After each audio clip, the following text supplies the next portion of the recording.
Esta semana, durante la semana, preguntaba al Señor, Señor, ¿por qué tengo que ir yo el domingo a la iglesia? ¿Por qué tengo que irme a la iglesia los domingos en la mañana?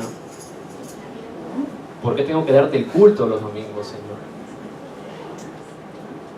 Y le decía, Señor, si en algún momento en mi vida lo he hecho por alguna costumbre, o por alguna tradición, o porque de repente tomó un ritmo mi vida ir los domingos a la iglesia, te pido perdón.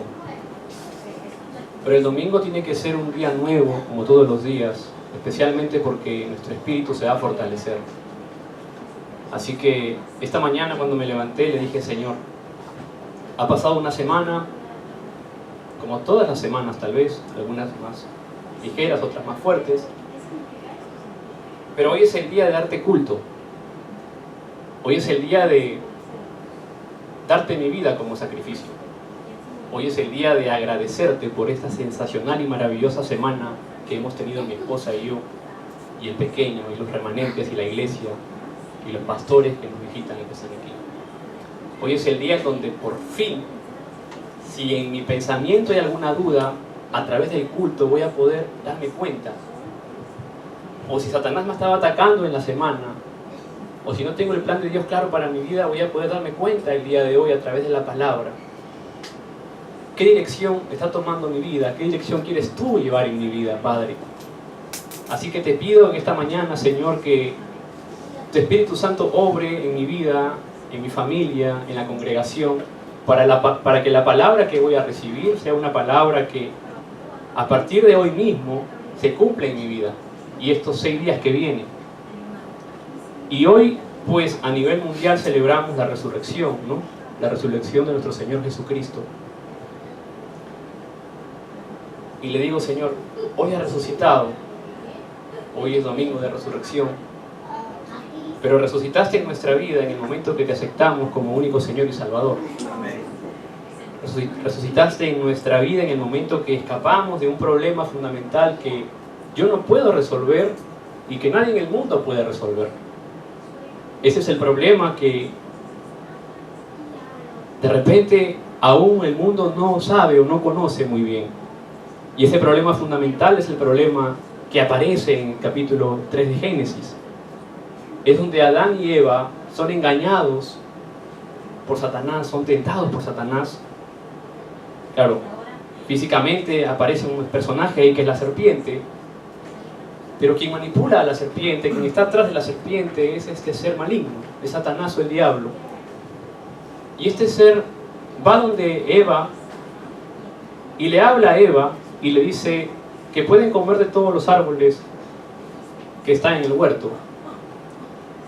Y el Señor les había dicho a Adán y a Eva que del árbol de la ciencia del mal no comieran, porque el día que de él comieren, ciertamente van a morir. Y Satanás le dice, en capítulo 3, le dice, no moriréis, sino que sabe Dios que el día que de él comáis, serán abiertos vuestros ojos y seréis como Dios, sabiendo el bien y el mal. Dice la Escritura que Eva ve que es un árbol codiciable para alcanzar la sabiduría, y tomó y comió. Y a partir de ese momento también Adán lo hizo, y viene un cambio en la vida de Adán y Eva. De pronto se dan cuenta que físicamente están desnudos. Podemos decir que se dieron, o se les abrieron los ojos físicos en ese momento, y se escondieron del Señor. Y el Señor los vino a buscar y les preguntó, Adán, ¿dónde estás?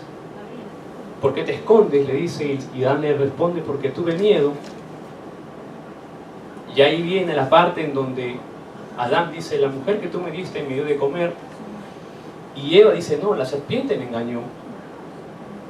Viene la maldición a la serpiente en Génesis 3. Y de pronto el hombre cae en una maldición tremenda por parte del Señor. En Génesis 3, 16 al 19 vemos que el hombre cae en dolor. El hombre cae en maldición todos los días de la vida. El hombre cae en fracaso. El hombre se va a esforzar por salir adelante. Y finalmente vamos a morir y finalmente vamos a regresar al polvo de donde fuimos tomados. Génesis 2:7. Y el hombre al caer en ese estado, luego viene Génesis 4, viene el conflicto entre los hermanos, Y el mundo cae en una corrupción total, en una depravación total. El mundo cae en separación, el mundo cae bajo las garras de este ser espiritual de Satanás o el diablo. El mundo cae en maldición, y esa maldición hasta ahora. La palabra nos enseña que la creación está con dolores de parto hasta ahora, y también nos dice que gime a una. Romanos 8:22. Entonces la pregunta es, al Señor le decía, Señor, ¿por qué yo tengo que ir a la iglesia? ¿Para qué yo voy a la iglesia los domingos? Y la respuesta es sencilla. La respuesta es simple. Y la respuesta está en la Escritura el día de hoy. Venimos a la iglesia a ganar fuerza espiritual porque el Señor nos quiere hacer pescadores de hombres. Porque el Señor resucita para hacernos pescadores de hombres. En otras palabras, el Señor resucita para nosotros compartir el Evangelio a otras personas. El Señor nos dice en Mateo 28, id a hacer discípulos a todas las naciones, bautizándolos en el nombre del Padre, del Hijo y del Espíritu Santo, y yo estaré con ustedes todos los días hasta el fin del mundo. Cuando vemos en Mateo 4, es el inicio del ministerio de Jesús. Jesús sale del desierto, es tentado por Satanás, vence al diablo a través de la palabra de Dios. Y al iniciar su ministerio, el Señor va caminando y se encuentra en Mateo 4:18, dice, andando Jesús al mar de Galilea, había dos hermanos, Simón llamado Pedro y Andrés su hermano, que echaban la red en el mar porque eran pescadores, y les dijo, venid en pos de mí y os haré pescadores de hombres. Y tiene que pasar de ahí de Mateo 4, tiene que pasar todos los milagros, las maravillas que hizo Jesús, tiene que pasar, Jesús tiene que ser arrestado, Jesús tiene que ser crucificado en Mateo 19, Jesús tiene que ser sepultado en Mateo 19 también, lo encontramos ahí, Jesús resucita en Mateo 20, y Jesús aparece en sus discípulos también en Mateo 20. Y pasa toda la historia de Jesús, que es real, y de pronto al final el Señor da una comisión a sus discípulos, ya resucitados, dice en Mateo 28, id a ser discípulos. Lo que inició al principio el Señor en Mateo 4, diciéndole, sígueme, porque yo os haré pescadores de hombres, se confirma al final de su resurrección cuando dice, id a ser discípulos a todas las naciones. En otras palabras, no somos simplemente creyentes que venimos a la iglesia. No solamente somos estudiantes que vamos a la universidad.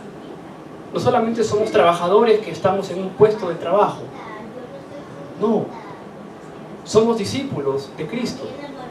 El Señor nos ha llamado para seguirlo a Él. No para seguir a la iglesia. No para seguir al pastor. El Señor te ha llamado para seguir a Cristo como tu único Señor y tu único Salvador. Porque en el momento que tú aceptas a Jesucristo como único Señor y como único Salvador, el Espíritu Santo viene a morar en tu vida, viene a morar en nuestra vida, y eso cambia nuestro estatus espiritual. El único que puede destruir esa separación, esa maldición, ese desastre, ese dolor, todos los días de la vida, esos fracasos, esos espinos, es solo Cristo. Y eso a nosotros nos da una identidad espiritual en Cristo Jesús. Entonces somos personas que llegamos a la iglesia los domingos. No llego como Juan Tapia, no llego como el pastor o como el copastor, y tampoco llego como Juancito, como muchos me llaman. Llego como hijo de Dios. Llega un hijo de Dios, llega una hija de Dios a la iglesia. Llega un hijo de Dios, una hija de Dios a la iglesia, a agradecerle a Dios desde lo más profundo del corazón, porque lo que ha hecho en nuestra vida, ese problema fundamental que el hombre no puede resolver solo, fue a través de su gracia. Entonces eso es lo que va a marcar la diferencia en mi vida. Eso es lo que a mí me va a hacer experimentar ese maravilloso poder del Espíritu Santo. Eso es lo que a mí en la iglesia, aún siendo creyente, o a ti si te está pasando ahora, si hay algo en el corazón o en el pensamiento, es en Cristo Jesús que vamos a poder descansar. En Mateo 11:28 la Escritura dice que si nosotros podemos entregar las cargas al Señor y podemos descansar en Él.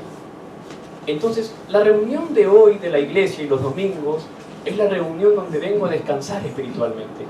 Y no solamente a descansar, sino que vengo a llenarme de la fortaleza espiritual que no se ve, pero que la voy a experimentar en el nombre de Jesucristo durante la semana. Amén. ¿Eso qué cosa se llama? Eso se llama la oración.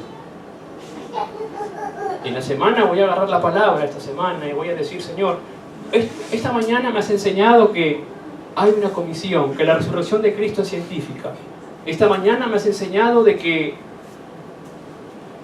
hay una promesa del Cristo resucitado, que es la llenura del Espíritu Santo. Y esta tarde me estás enseñando de que me llamaste para ser un pescador de hombres. Me llamaste para llevar tu evangelio, para predicar la buena nueva. Entonces no hay nada que pueda parar mi vida. No hay tinieblas que pueda parar mi vida, porque estoy yendo con Cristo adelante. No hay problema que pueda tener el plan de Dios. No hay enfermedad que pueda tener el plan de Dios, porque Cristo está en mi corazón. No hay estudio que sea tan difícil. No hay trabajo que sea tan difícil, porque Cristo es mi Señor y mi Salvador. Entonces el problema ya no es un problema para nosotros, sino se transforma en una gran bendición, en una gran plataforma. Esa es la diferencia de este campo hispanohablante que tiene que levantarse en Corea del Sur. Amén. Tenemos que ser estudiantes, trabajadores, profesionales competentes, porque no estamos viviendo una vida de fe cualquiera. No estamos creyendo en una religión. Al contrario, tenemos a un Cristo vivo en nosotros que quiere lo mejor para el pueblo hispanohablante, que quiere bendecir al pueblo hispanohablante. ¿Y de qué manera Dios va a bendecir al pueblo hispanohablante? ¿De qué manera Dios quiere salvar al pueblo hispanohablante en Corea del Sur? ¿De qué manera? La Escritura nos enseña hoy, a través de cada uno de nosotros, porque cada uno de nosotros somos pescadores de hombres. Hay personas preparadas en el campo que están esperando el encuentro con una persona, con un pescador de hombres. ¿Cuántos de nosotros queremos ser esos pescadores de hombres esta tarde? Y no solamente esta tarde, sino el resto de nuestra vida. Eso es lo que el Señor te ha llamado a hacer. Eso es lo que el Señor quiere para nuestra vida de fe. El Señor nos está dando respuesta y respuesta a nuestra vida. Yo no conozco a nadie en la iglesia que no ha tenido respuesta a su oración. Una llamada por teléfono: pastor, tengo esta respuesta en mi vida. Amén. Pastor, no llega la respuesta en mi vida. Amén. Esta también es una respuesta. Todos, de verdad, cada una de las personas que están aquí, estamos llenos de respuestas. Estamos llenos de evidencias.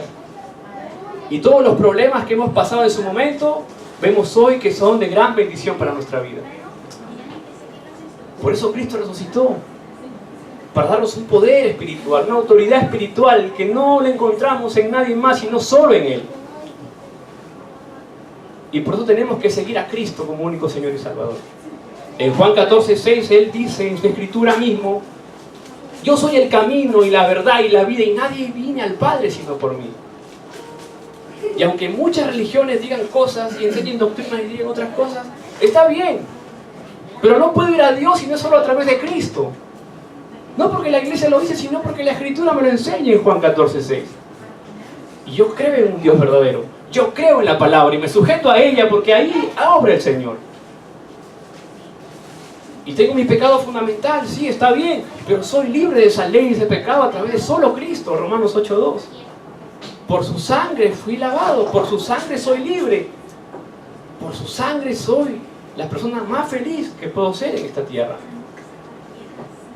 Y vienen los problemas y nos atacan y nos persiguen y pasan situaciones difíciles en la familia, en la vida,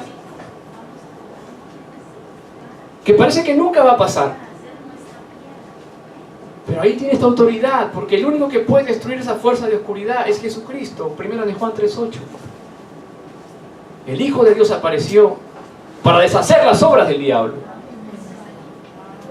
Esa es nuestra identidad, nuestra seguridad en Cristo Jesús.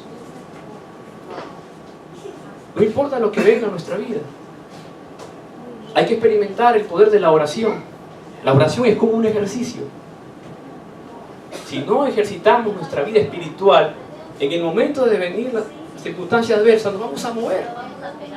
Pero si estamos con ritmo espiritual y estamos orando constantemente por la guía del Espíritu Santo, por la obra del Espíritu Santo, por ganar la fuerza espiritual, cuando venga el problema, la situación adversa, me voy a parar y voy a decir: Señor, ¿cuál es tu plan dentro de esto? Señor, ¿cuál es tu plan de esta situación que estoy pasando? ¿Qué me quieres enseñar a través de esta situación, Padre? Ok, Señor, esta situación está así. Ahora, esto yo lo quiero conectar para predicar tu evangelio. Esto que estoy pasando quiero conectarlo para que yo sea un testigo de Cristo. Esto que estoy pasando quiero conectarlo para que yo sea un pescador de hombres, porque quiero seguirte a ti, Padre. Porque resucitaste por mí.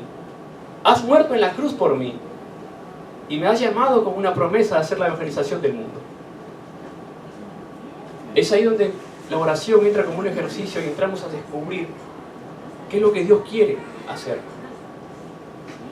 Esta semana estaba en casa, era un día lunes. El año pasado teníamos en la iglesia un grupo muy precioso de remanentes colombianos. Era un grupo de 4 o 5 chicos que venían el domingo a la iglesia. Y constantemente íbamos a su escuela a compartir la palabra. Los días viernes nos reuníamos, me acuerdo, de 4 a 5:30 de la tarde, todos los viernes. Ellos habían separado un lugar, una cabañita en su universidad, que era nuestra iglesia, era nuestro templo, esa cabañita, muy preciosa la cabañita. Pero en verano se puso muy caliente, pero seguimos ahí dándole la palabra y dando el culto al Señor. Y constantemente, mientras compartíamos la palabra, se reunió un grupo de chicos cristianos. Y dentro del grupo había un chico, un pequeñito, que venía también a escuchar la palabra. Vino a la iglesia también algunas veces, cuando podían, porque estaban lejos. Y esta semana me contacta por el internet y me dice: pastor, quiero comentarte algo, quiero comunicarte algo. Me dice: el jueves en la iglesia, en mi iglesia, él está en Colombia ya, en Colombia, hay una noche de oración.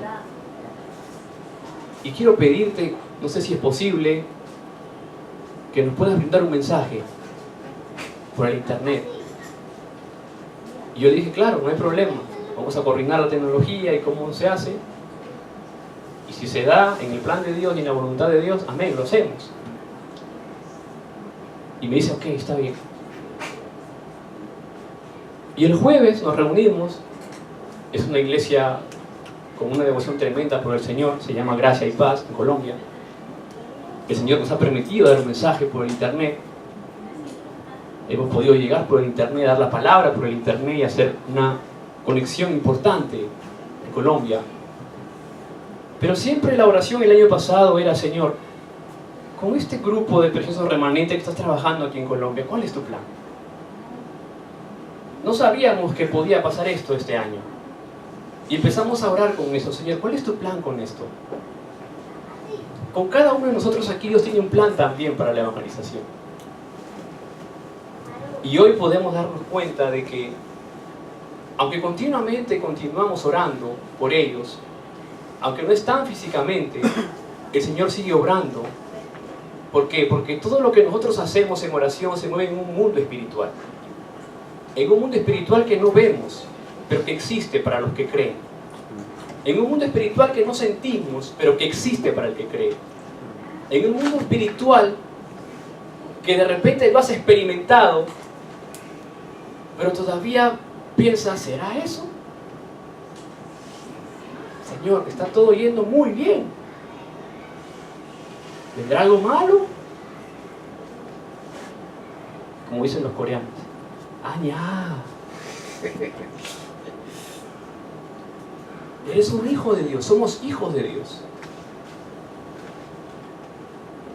Como un día me dijo un hermano: pastor, yo he experimentado, antes de conocer a Cristo en sí, he experimentado 35 años, 34 años de dolor, de fracaso, de tristeza, de problemas. Y veo mi vida que va bien ahora. Eso quiere decir que voy a experimentar 34 años más y de pura bendición en el nombre de Jesucristo. Eso es. Porque nuestra identidad cambió. Dejamos la muerte para estar con vida espiritualmente. Dejamos los problemas para verlas como bendiciones.